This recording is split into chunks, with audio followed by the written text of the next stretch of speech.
20년 만에 만난 친구, 그 이름만 들어도 옛 추억이 떠오르지 않나요? 학창 시절 누구보다 의지가 되었던 친구를 다시 만난다면 얼마나 반가울까요? 오늘의 주인공, 김 씨는 바로 그런 순간을 맞이했습니다. 어릴 적부터 친했던 친구를 부모님 장례식장에서 다시 만나게 된 것입니다. 오랜만이다. 어떻게 지냈어? 서로의 안부를 묻는 대화가 오가던 중 친구는 약간 머뭇거리며 이렇게 말했습니다. 요즘 좀 힘든 일이 많아서 말이야. 너야 잘 살고 있는 것 같아 보기 좋다. 김 씨는 상대의 태도가 어딘가 어색하다고 느꼈습니다. 특히 그의 눈빛이 과거의 밝은 모습과는 달리 무언가 불안해 보였기 때문입니다. 하지만 그 순간에는 큰 의미를 두지 않았습니다. 어찌됐든 오랜만에 만난 친구와 이야기를 나누는 건 반가운 일이었으니까요. 식사 자리로 자리를 옮긴 후 대화는 조금 더 깊어졌습니다. 예전 학교 다닐 때 함께했던 일들, 추억 속에서 빛나던 순간들. 하지만 친구는 대화를 이어가면서도 점점 본론을 꺼내는 듯한 분위기를 풍기기 시작했습니다. 사실 말이야, 너한테 부탁이 좀 있어. 김 씨는 놀랐습니다. 20년 만에 재회한 친구가 갑작스럽게 부탁을 한다니, 그것도 상당히 진지한 표정으로 말입니다. 무슨 일이야? 말해봐. 김 씨는 담담히 물었지만 속으로는 왠지 모를 긴장감이 스며들었습니다. 그러자 친구는 잠시 주저하더니 조심스럽게 말을 꺼냈습니다. 사실 요즘 자녀 학비랑 이것저것 때문에 많이 힘들어. 네가 좀 도와줄 수 있나 해서 말이야. 갑자기 돈을 빌려달라는 말에 김 씨는 순간 말을 잇지 못했습니다. 아무리 친한 친구라고 해도 20년 만에 만난 자리에서 금전적인 부탁을 듣게 될 줄은 몰랐기 때문입니다. 그는 곰곰이 생각했습니다. 과거 분명 이 친구는 자신이 힘들 때 많은 도움을 줬던 사람입니다. 학창 시절 괴롭힘을 당하던 자신을 지켜주고 운동을 가르쳐주며 자신감을 키워주기도 했죠. 그 시절에 대해 고마운 마음은 여전히 남아있었지만 지금의 이 부탁은 또 다른 문제였습니다. 여러분이라면 어떻게 하셨을 것 같나요? 오늘의 사연이 공감되신다면 구독과 좋아요, 그리고 알림 설정을 눌러주세요. 그렇다면 오늘의 이야기 시작하겠습니다. 장례식장 특유의 무거운 분위기 속에서 김 씨는 친구의 부모님 영정 사진 앞에 조용히 절을 올렸습니다. 부모님과도 고향에서 종종 뵈었기에 마음 한편으로는 깊은 애도가 느껴졌습니다. 그가 조문을 마치고 자리로 돌아가려던 순간 익숙한 목소리가 들려왔습니다. 김씨 아니야? 정말 오랜만이다. 뒤를 돌아보니 바로 그의 고등학교 친구이자 어릴 적 가장 가까웠던 친구였던 이 씨가 서 있었습니다. 야, 이게 얼마 만이냐? 정말 오랜만이다. 김 씨는 반가운 마음에 웃으며 친구를 반겼습니다. 그러나 이 씨의 모습은 그의 기억 속에 남아있던 활기차고 당당했던 모습과는 너무나 달랐습니다.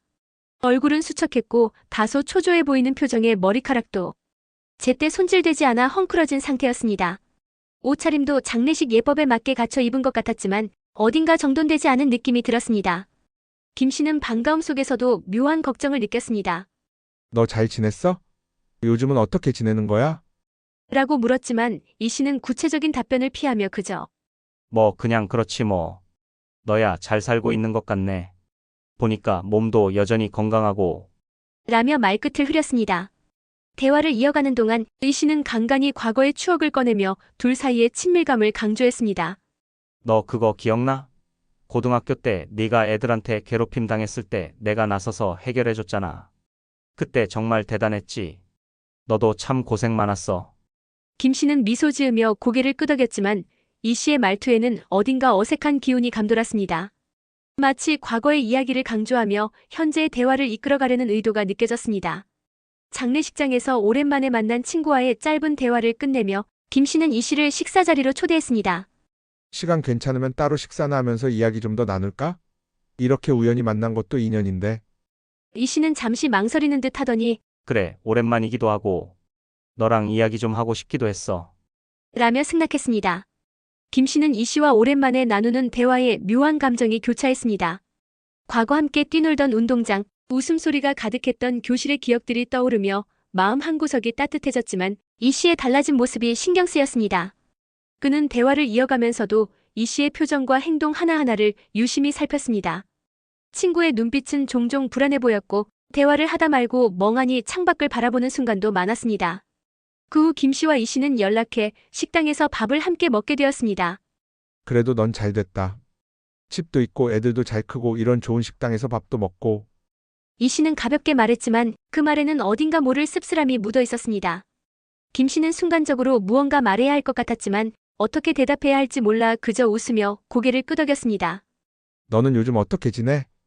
김 씨가 조심스럽게 질문하자 이 씨는 고개를 갸웃거리며 어깨를 으쓱했습니다. 뭐, 그냥저냥. 별거 없어. 요새는 그냥 버티면서 사는 거지.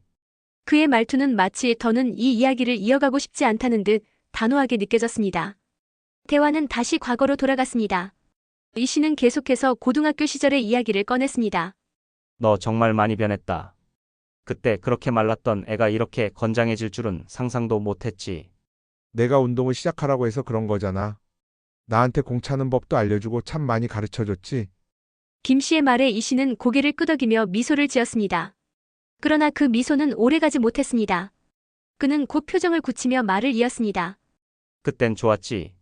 다들 나를 좋아했고 내가 너도 챙겨주고. 근데 지금은 글쎄 세상이 좀 달라졌잖아. 이 씨의 목소리에는 아쉬움과 회한이 섞여 있었습니다.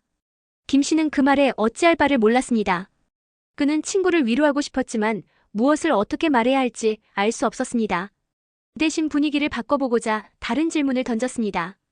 그나저나 내 자식들은 잘 크고 있지? 요즘 애들 키우는 게 보통 일이 아니잖아. 이 씨는 잠시 멈칫하더니 다시 그 특유의 어색한 미소를 지으며 대답했습니다. 응, 뭐 잘 크고 있어. 근데 내가 많이 못 챙겨줘서 조금 미안하긴 해. 이 말을 들은 김 씨는 속으로 무언가 이상하다는 느낌을 받았습니다. 자식들에 대한 구체적인 이야기가 빠져 있었기 때문입니다. 하지만 그는 굳이 캐묻지 않기로 했습니다. 음식이 나오고 대화는 잠시 뜸을 들였습니다. 김 씨는 이 씨가 음식을 먹는 모습마저도 어딘가 불편해 보인다는 생각이 들었습니다. 한참을 신중히 바라보던 김 씨는 그제야 용기를 내어 물었습니다. 너 혹시 무슨 일 있는 거 아니야? 얼굴도 많이 상한 것 같고 내가 예전 같지 않아 보여서. 의 씨는 잠시 멍하니 김 씨를 바라보다가 숟가락을 내려놓고 한숨을 내쉬었습니다. 사실은 맞아. 요즘 좀 힘든 일이 많아. 그는 한참 동안 말을 하지 않고 창밖을 바라봤습니다. 김 씨는 그의 입에서 나올 다음 말이 무겁게 느껴졌습니다. 나 요즘 경제적으로 많이 힘들어.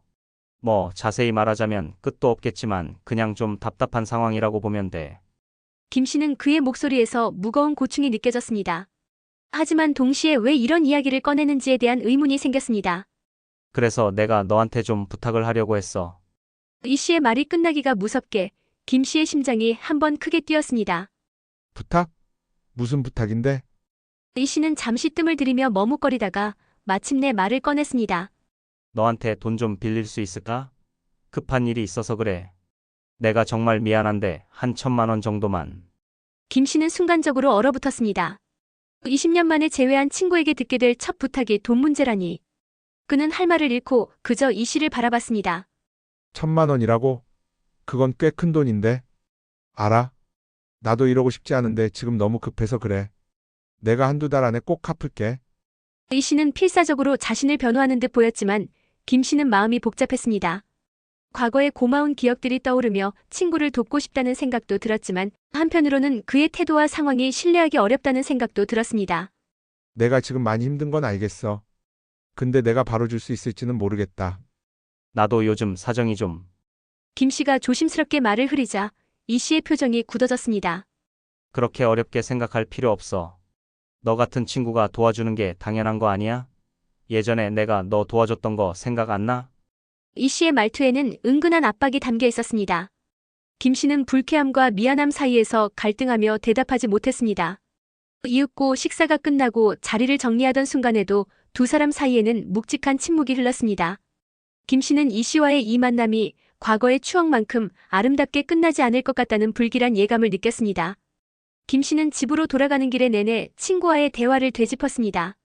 식사 자리에서 느꼈던 묘한 불편함이 가슴속에 남아있었고 이 씨의 날카로운 말투와 과거의 은혜를 들먹이며 압박하던 태도가 계속해서 떠올랐습니다. 20년 만에 만난 친구와의 대화가 이렇게 무겁게 끝나다니 김 씨는 이 만남이 과연 우정으로 시작된 것이 맞는지 의문이 들었습니다. 집에 도착해 아내에게 이 씨와의 만남에 대해 이야기하자 그녀는 조심스럽게 물었습니다. 그 친구 많이 힘들어 보였어? 응. 얼굴도 초췌하고 말투도 전처럼 당당하지 않더라고. 근데 아무리 그래도 갑자기 돈 이야기를 꺼내는 건 좀. 김 씨의 말에 아내는 고개를 끄덕이며 말했다. 내가 보기엔 그냥 당신한테 의지하고 싶었던 것 같아. 근데 돈 문제는 신중해야 해. 너도 알잖아. 잘못되면 관계만 망치고 끝나. 아내의 말은 김 씨의 마음을 무겁게 했습니다.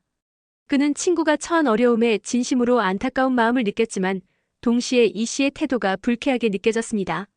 과거의 도움을 무기처럼 사용하며 자신을 압박하는 듯한 모습이 마치 오래된 우정을 거래의 도구로 바꿔버린 것처럼 보였기 때문입니다. 며칠이 지나도록 이 씨는 연락을 해오지 않았습니다. 김 씨는 이 침묵이 반가운 한편으로 어쩐지 씁쓸했습니다. 그가 정말 자존심을 굽혀가며 부탁했던 만큼 간절했던 것이었다면 왜 다시 연락을 하지 않는 것인지 이해하기 어려웠습니다. 하지만 김 씨는 자신이 한 선택이 옳았기를 바라며 일상으로 돌아가려 노력했습니다. 그러던 어느 날 이 씨에게서 문자 한 통이 도착했습니다. 시간 괜찮으면 한 번 더 보자. 이번엔 짧게라도. 김 씨는 순간적으로 고민했습니다. 이미 식사 자리에서 충분히 불편했던 기억이 있었기에 또다시 만나야 할지 망설여졌습니다. 하지만 한편으로는 오랜 친구에게 너무 차갑게 대하는 것은 아닌가 하는 생각도 들었습니다. 그는 결국 다시 한번 만나기로 마음먹고 약속 장소를 정했습니다. 이번에는 소박한 카페에서 만나기로 했습니다. 김 씨는 자리에서 커피를 주문하며 이 씨를 기다렸습니다. 몇 분 뒤 이 씨가 들어왔는데 그의 모습은 여전히 초췌했고 손에 든 가방은 낡아 보였습니다. 바빠 보이는데 나와줘서 고맙다. 이 씨는 어색한 미소를 지으며 자리에 앉았습니다. 대화는 처음에는 별다른 갈등 없이 진행되었습니다. 주로 김 씨가 질문을 하고 이 씨가 짧게 대답하는 형식이었습니다. 그러나 시간이 지날수록 이 씨의 목소리에는 조급함이 묻어나기 시작했습니다. 사실 내가 이렇게까지 부탁하기는 싫었어. 근데 정말 너밖에 없다. 이 씨의 말에 김 씨는 속으로 한숨을 쉬었습니다. 그가 다시 본론으로 돌아오려는 것을 직감했기 때문입니다. 나도 너 힘든 거 안다. 그런데 내가 지금 바로 도와줄 수 있는 상황이 아니라니까. 김 씨는 단호하게 말하며 대화를 정리하려 했습니다.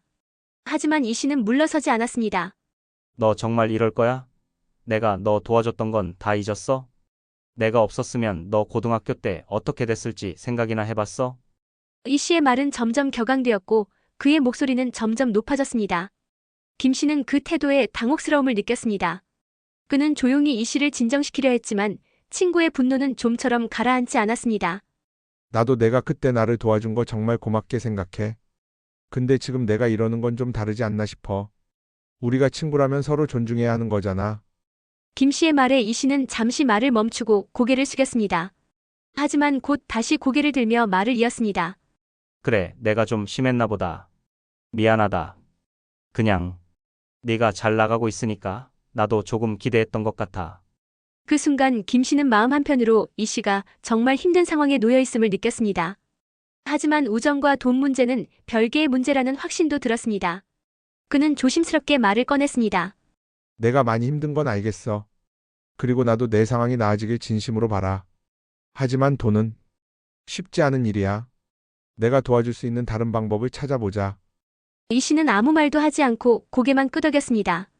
그들의 대화는 더 이상 이어지지 않았고 만남은 그렇게 어색하게 마무리되었습니다.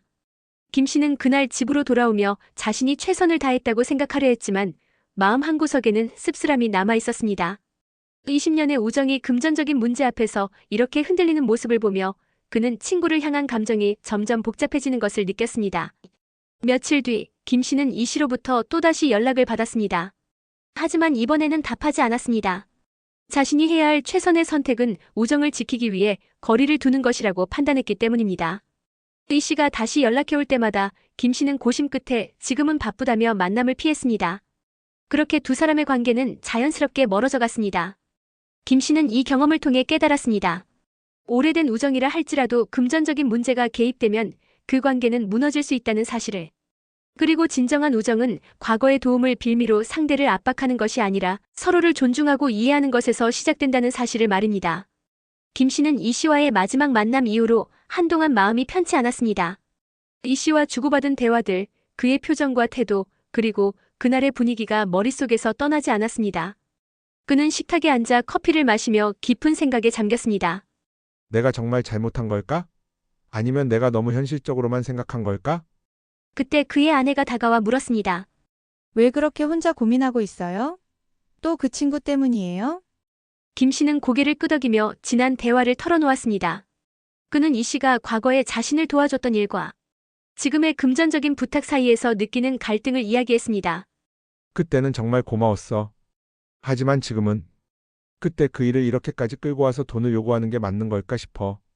나도 도와주고 싶긴 했는데 방법이 그게 아니었던 것 같아.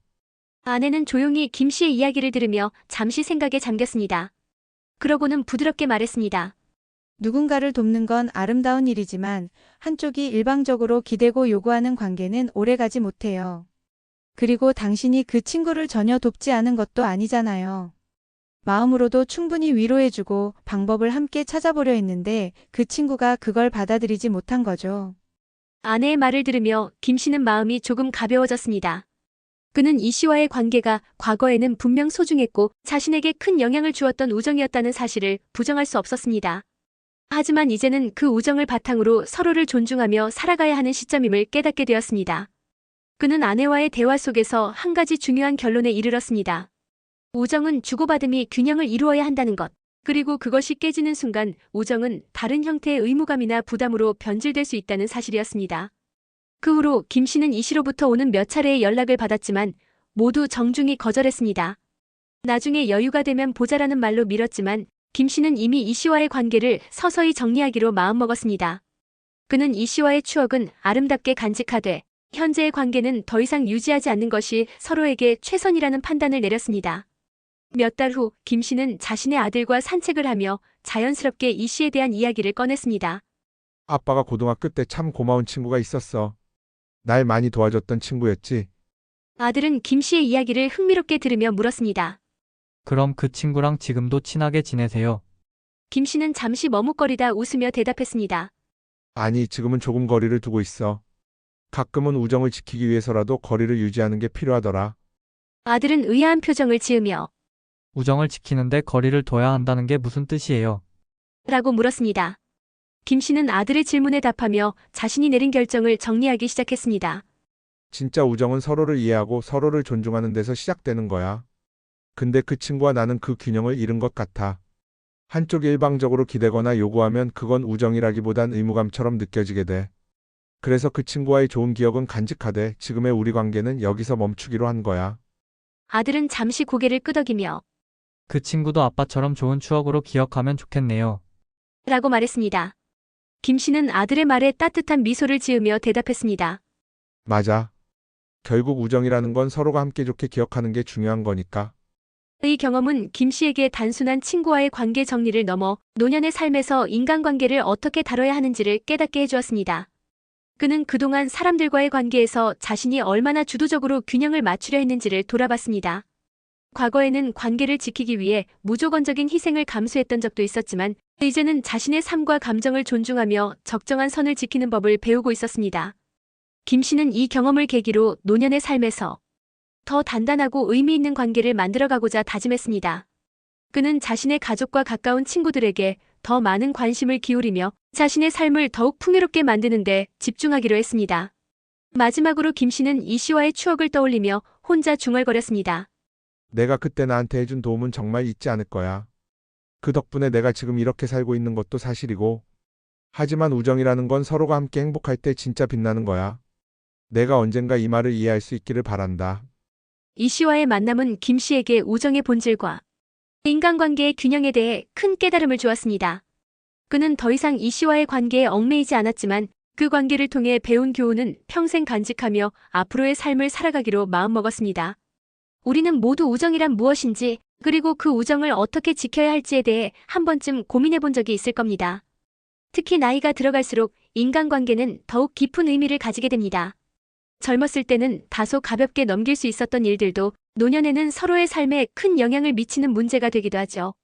오늘의 이야기는 단순한 돈 문제가 아니었습니다. 그것은 우정이라는 이름 아래에서 발생할 수 있는 기대와 책임, 그리고 관계의 균형에 대한 질문이었습니다. 과거의 은혜를 기억하는 것은 중요합니다. 김 씨 역시 친구의 도움 덕분에 고등학교 시절을 이겨낼 수 있었고 이를 진심으로 고마워했습니다. 하지만 그 고마움이 미래의 의무로 이어질 수 있을까요? 과거의 추억은 아름다운 것이지만 그것이 현재의 관계를 유지하는 데 있어 유일한 기반이 되어서는 안 됩니다. 우정은 서로가 서로에게 기댈 수 있는 동등한 관계에서 시작됩니다. 만약 한쪽이 일방적으로 요구하거나 상대방의 희생을 당연하게 여긴다면 그것은 더 이상 건강한 관계라 말할 수 없겠죠. 노년의 우정은 단순히 추억을 공유하는 것 이상이어야 합니다. 서로를 이해하고 존중하며 서로의 삶을 풍요롭게 하는 것이 진정한 우정의 모습일 겁니다. 물론 친구가 어려움에 처했을 때 도와주는 것은 우정의 당연한 모습일 수 있습니다. 하지만 그 도움은 스스로의 여유와 상황을 고려한 후 이루어져야 하며 강요되거나 압박에 의해 이루어져서는 안 됩니다. 김 씨의 경우처럼 우정이란 이름 아래 과도한 요구가 이루어졌을 때 그것은 관계를 손상시키는 결과를 초래할 수도 있습니다. 여러분이라면 어떻게 하시겠습니까? 과거의 추억과 고마움 때문에 무조건적으로 친구를 도와야 할까요? 아니면 자신의 상황과 감정을 우선적으로 생각하며 거절하는 것이 옳은 걸까요? 우정이란 단어 안에는 상호적인 이해와 배려가 포함되어야 한다는 점을 여러분은 어떻게 생각하시나요? 우정이란 무엇인가, 그리고 그 우정을 지키는 가장 좋은 방법은 무엇인가에 대한 여러분의 생각을 댓글로 나눠주세요. 돈과 우정이라는 현실적인 문제 앞에서 우리가 내릴 수 있는 최선의 선택은 무엇인지 여러분의 지혜로운 의견을 기다리겠습니다. 오늘의 이야기가 여러분의 삶 속에서 인간관계를 돌아볼 수 있는 계기가 되었기를 바랍니다. 끝으로 우리의 우정이 항상 건강하고 진정성 있는 모습으로 남기를 기원하며 여러분 모두의 행복한 노년을 응원합니다. 여러분의 생각을 댓글로 남겨주세요.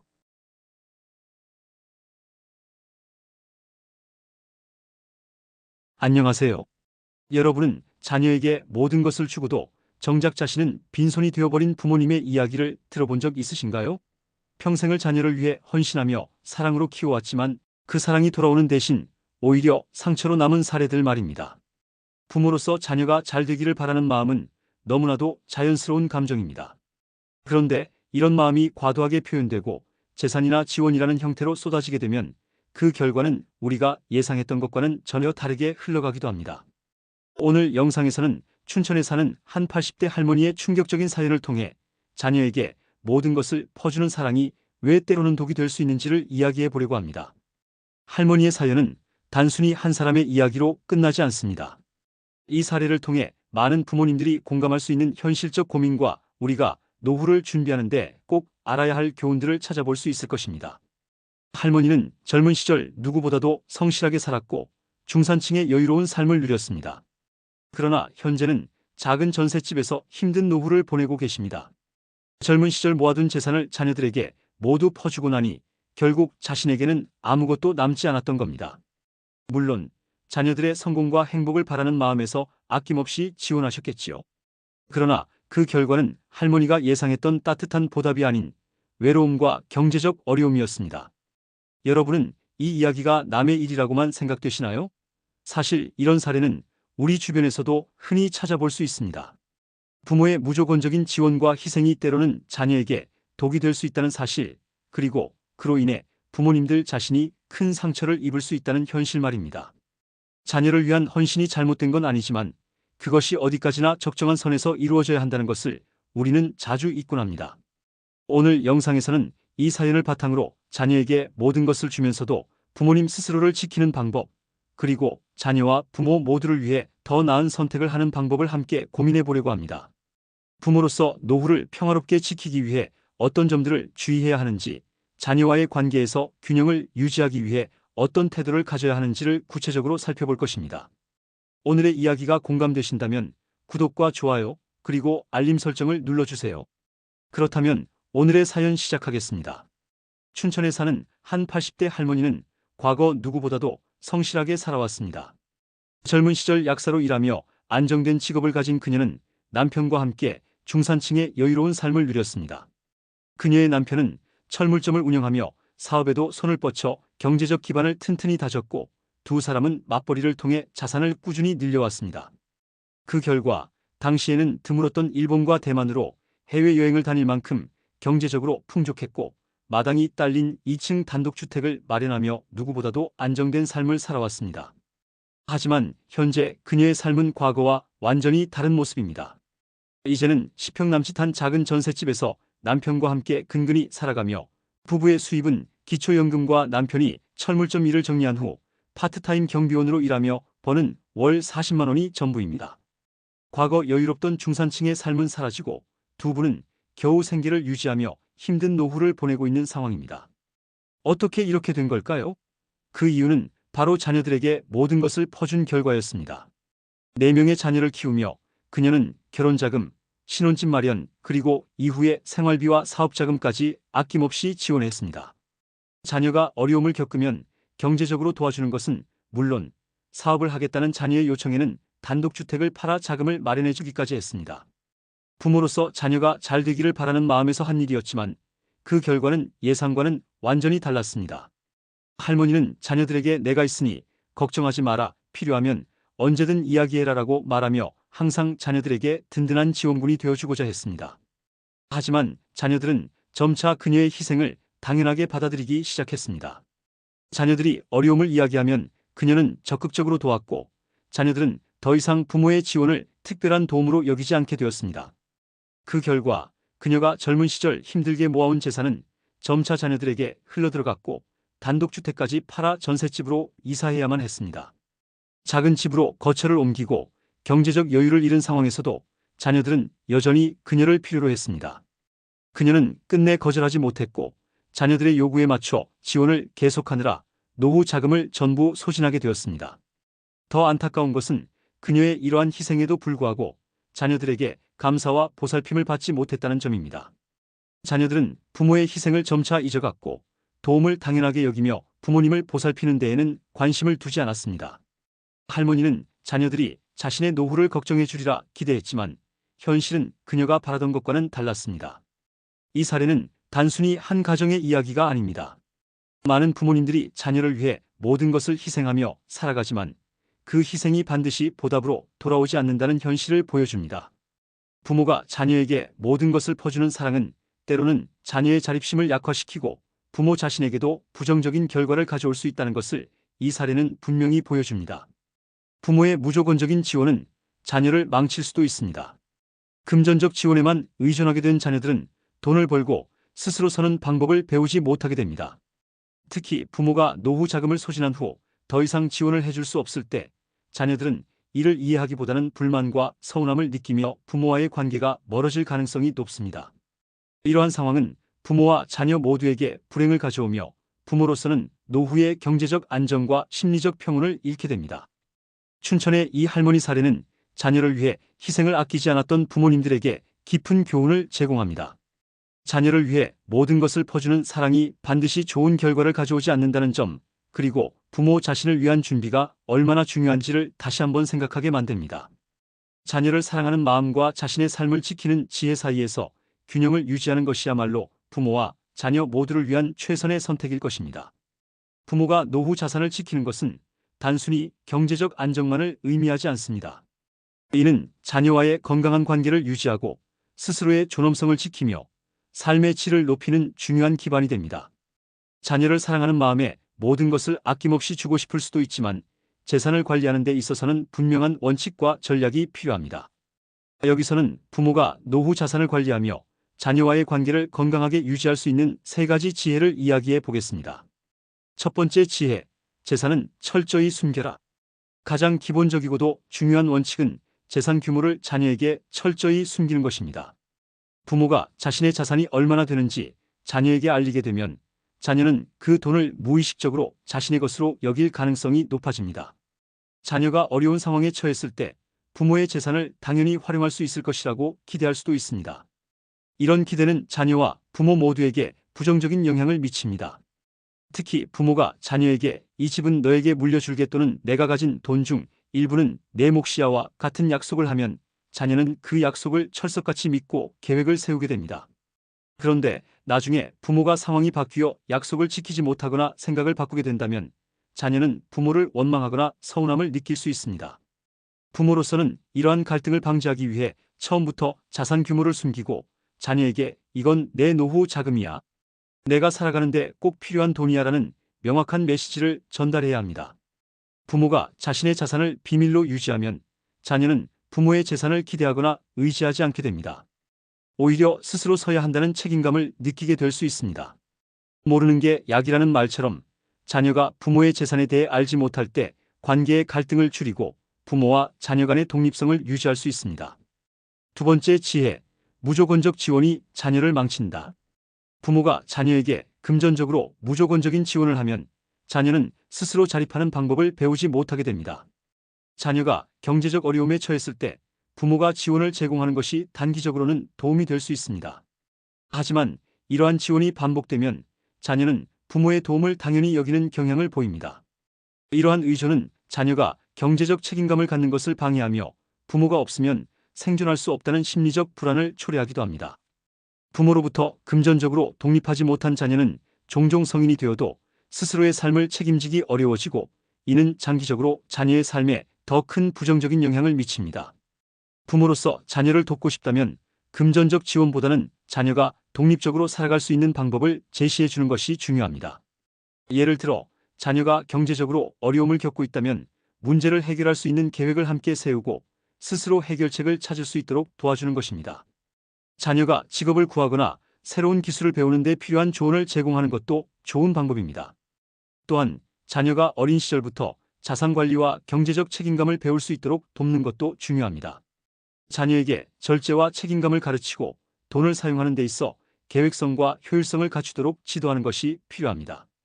이는 단순히 자녀를 자립시키는 것을 넘어 자녀가 평생 건강한 재정 관리를 할 수 있는 기초를 마련해 줄 수 있습니다. 세 번째 지혜, 부모 자신의 경제적 독립 유지. 마지막으로 부모는 자신의 경제적 독립을 지키는 것이 자녀를 도와주는 가장 큰 방법이라는 점을 기억해야 합니다. 부모가 재정적으로 자립하지 못하면 자녀에게 의존하게 되고 이는 자녀에게도 부담으로 작용할 수 있습니다. 부모로서 경제적 독립을 유지하면 자녀에게 도움을 요청하지 않아도 되고 스스로의 삶을 더욱 주체적으로 살아갈 수 있습니다. 이를 위해서는 노후 자금을 철저히 관리하는 것이 필수적입니다. 첫째, 자산을 계획적으로 분배하고 자녀에게 무리한 금전적 지원을 제공하지 않아야 합니다. 둘째, 필요하다면 전문가의 도움을 받아 재산을 안전하게 관리할 수 있는 재정 계획을 세우는 것도 중요합니다. 셋째, 노후를 위한 보험이나 연금 등을 통해 안정적인 수입원을 확보해야 합니다. 또한 부모가 경제적으로 독립적일수록 자녀와의 관계에서 자존감을 유지할 수 있습니다. 부모가 자녀에게 의존하지 않는 모습을 보이면 자녀 역시 부모를 더욱 존중하게 됩니다. 이는 부모와 자녀 간의 건강한 관계를 유지하는 데 중요한 역할을 합니다.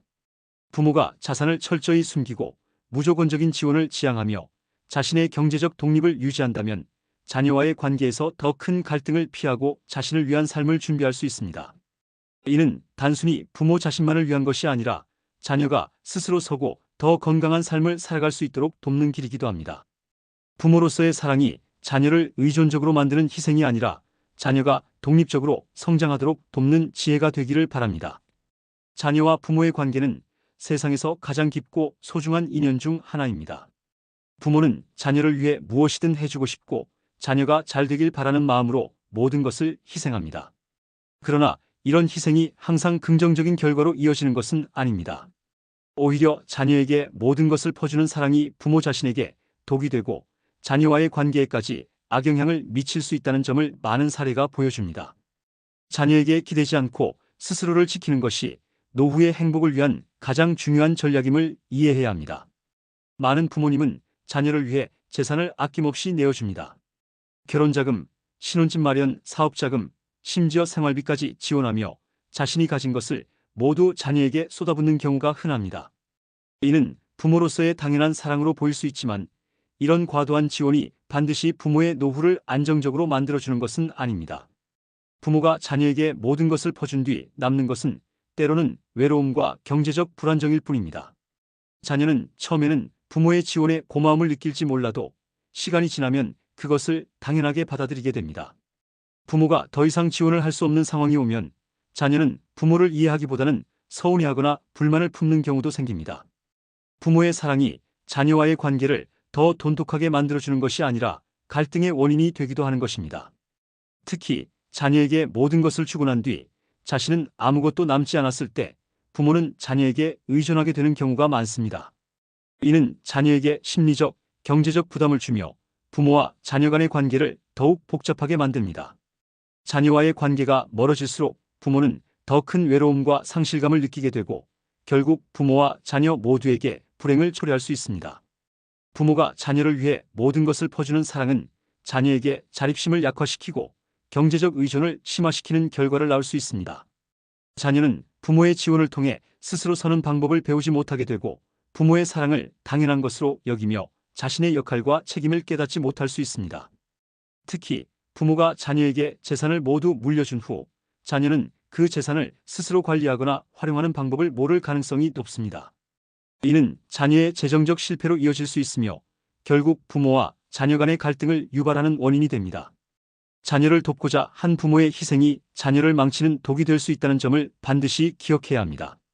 부모가 노후에 행복하려면 자녀에게 의존하지 않고 스스로를 지킬 수 있는 준비와 전략이 필요합니다. 이를 위해 다음의 3가지 중요한 방법을 고려할 수 있습니다. 1. 경제적 독립 유지. 부모는 자신의 노후 자산을 철저히 관리해야 합니다. 자산을 자녀에게 무조건적으로 나눠주는 대신 자신의 삶을 위해 필요한 자금을 먼저 확보해야 합니다. 이를 위해 재산을 철저히 숨기거나 자녀에게 자신의 노후 자금을 넘볼 수 없도록 명확히 선을 그어야 합니다. 또한 안정적인 노후를 위해 연금, 보험, 투자 등 다양한 방법을 활용해 경제적 독립을 유지할 수 있는 수단을 마련하는 것이 중요합니다. 이러한 준비는 부모가 자녀에게 의존하지 않고 스스로를 지킬 수 있는 기반이 됩니다. 2. 정서적 독립 강화. 경제적 독립뿐 아니라 정서적 독립도 중요합니다. 자녀와의 관계에 지나치게 기대지 않고 스스로 자신의 삶에서 의미를 찾는 것이 필요합니다.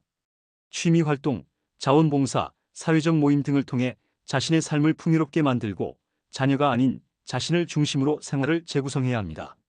정서적 독립을 통해 부모는 자녀와 더 건강한 관계를 유지할 수 있으며 자녀에게 부담을 주지 않고도 서로의 삶을 존중하며 살아갈 수 있게 됩니다. 3. 자녀의 자립 지원. 부모는 자녀가 스스로 서는 법을 배우도록 돕는 것이 중요합니다. 자녀가 경제적, 정서적으로 독립할 수 있도록 가르치고 금전적인 지원 대신 문제를 해결할 수 있는 방법을 스스로 찾을 수 있도록 조언과 격려를 제공해야 합니다. 자녀가 경제적으로 독립하면 부모와 자녀 모두의 삶이 더 안정적이고 행복해질 수 있습니다. 또한 자녀가 자신의 삶에서 독립적으로 성장하면 부모와 자녀 간의 관계도 더욱 건강하게 유지될 수 있습니다. 자녀를 사랑하는 마음이 과도한 희생으로 변할 때 그 결과는 부모와 자녀 모두에게 부정적인 영향을 미칠 수 있습니다. 부모로서 자녀를 위해 모든 것을 퍼주는 대신 스스로를 지키고 자녀가 독립할 수 있도록 돕는 것이 더 나은 선택입니다. 노후에 행복하려면 자녀와의 관계에서 균형을 유지하며 자신을 위한 준비를 소홀히 하지 않는 것이 중요합니다. 자녀를 사랑하는 마음과 자신의 삶을 지키는 지혜 사이에서 올바른 선택을 한다면 부모와 자녀 모두가 더욱 행복하고 건강한 관계를 이어갈 수 있을 것입니다. 이 교훈이 여러분의 노후와 자녀와의 관계에 작은 도움이 되길 바랍니다. 여러분, 오늘의 이야기를 통해 부모와 자녀의 관계에서 우리가 놓치기 쉬운 현실을 돌아보는 시간을 가졌습니다. 부모로서 자녀를 사랑하고 지원하는 것은 당연한 일이지만 그 사랑이 무조건적인 희생으로 이어질 때 결과가 반드시 긍정적이지는 않다는 것을 기억해야 합니다. 자녀에게 모든 것을 퍼주었지만 정작 부모 자신은 빈손으로 남게 되고 자녀와의 관계마저 상처받는 사례는 우리 주변에서도 흔히 볼 수 있습니다. 부모의 희생이 반드시 보답받는 것은 아닙니다. 사랑이라는 이름으로 자녀에게 기대고 의지하려는 마음이 있다면 지금부터는 그것을 조금 내려놓아야 할 때입니다. 자녀와의 관계에서 희생이 아닌 지혜를 선택하는 것이 더 나은 미래를 만들어줍니다. 자녀를 무조건적으로 지원하기보다는 자녀가 스스로 설 수 있는 방법을 찾도록 돕고 부모 자신도 노후를 준비하며 독립적으로 살아가는 것이 필요합니다. 오늘 이야기가 여러분의 노후 계획에 작은 도움이라도 되었기를 바랍니다. 이제는 더 이상 자녀에게 모든 것을 퍼주는 방식이 아니라 자녀와 부모 모두가 각자의 역할을 잘 이해하고 존중하는 균형 잡힌 관계로 나아가야 할 때입니다. 이러한 관계는 서로를 더 행복하게 만들고 각자 자신의 삶을 살아가는 데 큰 힘이 될 것입니다. 여러분이 노후를 준비하며 가장 중요한 것은 자신을 위한 시간과 자원을 확보하는 것입니다. 자녀와 가족을 위한 헌신도 중요하지만 부모로서 나 자신을 돌보고 지키는 것은 더 이상 미룰 수 없는 과제입니다. 오늘 이야기를 계기로 여러분이 스스로를 지키는 지혜를 갖추고 자녀와의 관계를 더 건강하게 만들어가는 데 도움이 되기를 진심으로 바랍니다. 끝으로 이 영상을 시청해주신 모든 분들께 진심으로 감사드립니다. 앞으로도 삶의 지혜와 노후를 준비하는 데 도움이 될 만한 이야기를 나누며 여러분과 함께하고 싶습니다. 오늘 이야기가 공감이 되셨다면 좋아요와 구독 부탁드리며 다음에도 더 나은 내용으로 찾아뵙겠습니다. 여러분의 행복한 노후와 가족 간의 화목을 진심으로 응원합니다. 내용에 공감하신다면 댓글로 의견을 남겨주세요.